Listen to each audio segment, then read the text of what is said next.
Testing 1, 2. Mm-hmm. Yep.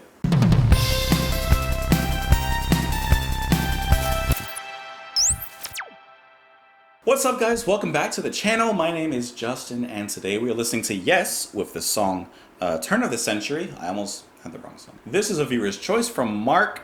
Mark, thank you so much for the request. I know that you and a few others had asked me, when am I going to get back to Yes? When am I getting back to Yes? It's today. I don't know what day it is, but it's today. This is from their album Going for the One, which was released in 1977. It says that after taking a break in 1975 for them all to release a solo album, the band relocated to Montreux, Switzerland to record this album. I love Switzerland.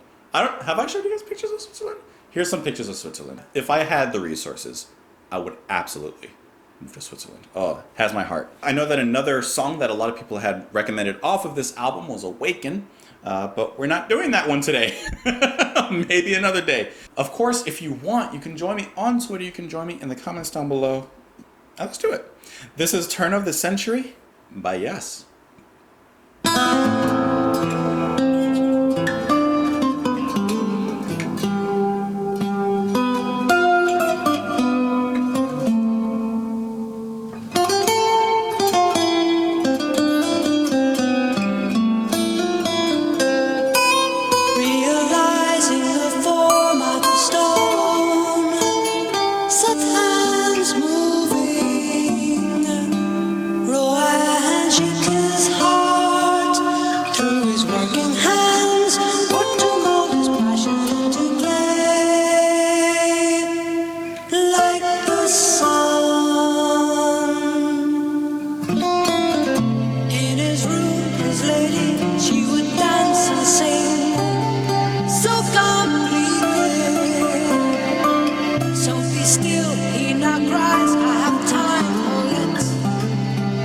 Transform me soul.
There's still like a few seconds left.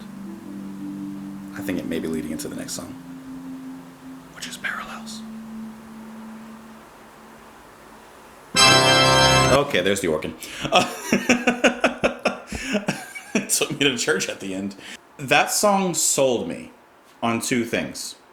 John Anderson as a singer, not as a singer, no. He's always been a singer. As a great singer, as having just a beautiful voice. And it also sold me on Steve Howe on the guitar. Not that I wasn't sold on them necessarily before, but this song took me from like the top of the hill and pushed me over the hill. His singing was absolutely phenomenal in this one. The way that he went back and forth and matched perfectly, especially in certain sections, which I'll see if I can find, with the piano and the guitar, was just magical. I love his voice. If I've ever said I didn't like his voice in the past, if I've ever said that his voice could be taken out, or his vocals could be taken out, I just hit myself with the headphones, of the music, and I would still enjoy the music. As I said at one point, not that he was ever bad, this song solidifies him as not just another instrument in the song, but as a strong vocalist to me. This song wins me over. The guitar build-up, which is pretty much the whole song, but the guitar playing is just out of this world. The guitar playing, Steve Howe, Steve, perfect, sublime, whatever word you want to use for good, excellent, amazing. It's in there. The way that this whole song builds up. Now, it's funny because at the end of the song, and by the end of the song, I was actually disappointed that there wasn't like this giant build-up or this giant release, this giant powerful moment, like a Phil Collins moment with the drums in which the band just kicks into it. Because a lot of the song, especially in two sections, seemed like it was going to be at that point. And even though initially it left me a little wanting and a little disappointed, the rest of the song, the rest of the mood from the song kind of made up for it. And even though there wasn't a big drum moment, there were nice climaxes in the song, maybe just not the type of climax I was expecting. From the opening, we're greeted with a beautiful Spanish-inspired guitar, and it just carries from there. I didn't even play more than 2 seconds of it. 2 seconds of it. I was captured. Now, a lot of times I found myself with a few Yes songs and songs from anyone else, where it starts off promising, it starts off great, but somewhere along the way, whether that's as they go further into the verse, the chorus, maybe an unnecessary piece of music, I kind of feel, it kind of lost me. But with this song, Turn of the Century, they captured me from the beginning, from those first 2 seconds, and they held my attention, and they kept on captivating me as the song continued to go on. At no point did I feel like I was bored during the song. At no point did I feel I was bored listening to John Anderson sing, to the guitar playing. Like, everything just kept me where I wanted to be. I love that. Come on. Like, in just those few seconds, to me that solidifies and shows me, out of the things that I've heard from Yes, and I haven't heard a ton, but out of the few select songs I've heard from Yes, this shows me that he is a great vocalist and an asset to Yes. The way that he maneuvers with the strings in that section, beautifully done. And the strain that he puts on some of the notes in the song add to the emotion, I feel, right? Because when you hear strain in singing, there's two reasons a singer strains. It's because they're trying as hard as they can to reach that note and they're literally straining to reach it, or they're putting intentional strain on it to add to the emotional value and effect of the vocals into the song. Here, you know which one John's doing? I haven't heard a lot, but I feel like he's doing a little bit of both. See, there's a way to do it where, yes, you are literally trying to reach that note, as comfortable as you may be and he may be singing in that higher range, there's still a little bit of strain you gotta give just to get to that little extra note there. But the way that you carry it is so important because you don't want it to sound forced. That's why John's strain in some of those parts, in the higher notes, adds to the personality of the song and to the emotional value, like I just said. Oh, that part right there, I love that. the way that it ends gives you a brief pause and then gets into, that sounds good. Come on, how do you not like that? The guitar playing smells. I love it. This is great. And the whole time, bass is just adding nice mood in the back. Yeah, that's great. I love it. Like, this is a good mood piece. This is a nice, what I feel maybe a transitional piece between the two other songs, which I'm assuming are probably a more regular songs, like for drums and stuff like that, right? Yeah, going for the one. Right? And then next one, parallels. Skip ahead. Ooh, that sounds good. But getting back to turn of the century, this is a nice 8-minute long, beautiful rest. Instrument list says that he's using a vacalia, not sure, but it's a Portuguese stringed instrument reminiscent of a lute, perhaps. Maybe that's what he's playing when he plays those slightly Latin reminiscent notes. I'm watching YouTube now, a live video. Oh, and I didn't even mention the part where the electric guitar comes in. Ooh, sounds great. And that was part of the expectation of like, oh, the electric guitar is coming in. Now it's gonna get into this giant, you know, ba ta ta ta ba, or something, you know, just like a payoff. But it's okay. It's okay. I still liked where the song went.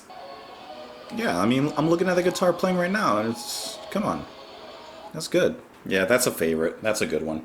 That's really good. Getting into the lyrics. Realizing a form out of stone, set hands moving, Rowan shaped his heart through his working hands, worked to mold his passion into clay like the sun. In his room, his lady, she would dance and sing so completely, so be still, he now cries. I have time, oh lit clay, transform thee so. The next verse describes what I believe is his lady dying from an illness, as it says, time has caught her, for all reasons take her. In the still light of dawn, she dies. Okay, spoilers. Helpless hands, soul revealing. Interesting, interesting. Reading the lyrics, I'm kind of getting the idea that he's possibly a sculptor and that his lover is dying, or has died, at this point in the story, in the middle of the story. And he's working on a sculpture of her, something to remember her by, something to honor her. No more tears, set to work his strength, so transformed him. Realizing a form out of stone, his work so absorbed him. Could she hear him? Could she see him? He's sculpting this statue, I assume the sculpture of her, forming the eyes, forming the ears. Can she see him? Can she hear him? Almost like he's mournfully making this memoir to her. Like leaves we touch, we see. We will know the story. As autumn calls, we'll both remember all those many years ago. Autumn typically representative of nearing of death. Winter, usually death. So that's kind of the idea that I get from this song, and you can visualize it. I don't know if this is a literal story or not, but I can kind of visualize the sculptor losing his wife while she's on her deathbed, in fact starting the sculpture to retain her likeness and truly capture the beauty that he sees when he looks at his dying love. And when you look at it like that, the song actually sounds kind of sad when we listen to it again. It does sound like he's at the end of his rope, and he's done all he can, and now he's just trying at his best to just keep this one last thing, this one last piece of her. He's working to keep that, and the song decently represents that, if that's what I'm getting from the song. Oh, I see the story now. It says that. All right, I was like right on the mark. The song tells a story of Rowan, a sculptor whose wife dies in the winter, and while in grief of her death, carves a statue of her, and she is brought back to life. See, I was close. It says that the opening minutes of the track became one of Howe's favorite pieces of music by the band. And yes, the opening moments and the middle moments and the closing moments are really good, so I can definitely understand that. Yeah, this was a great recommendation. I really appreciate that. Mark, thank you. Thank you for pushing me back towards Yes. I do want to get back into them and listen to more of them, and I will. There's just a lot of bands, you know. Mark, and of course everyone else, thank you so much for watching. If you want, you can join me on Twitter. If you want, you can join me in the comments. Let me know what you think of this song. Give me some more songs, etc. Thank you so much for continuing to support, watch, and like and subscribe to the channel. I will see you guys later. Have a great day. Bye.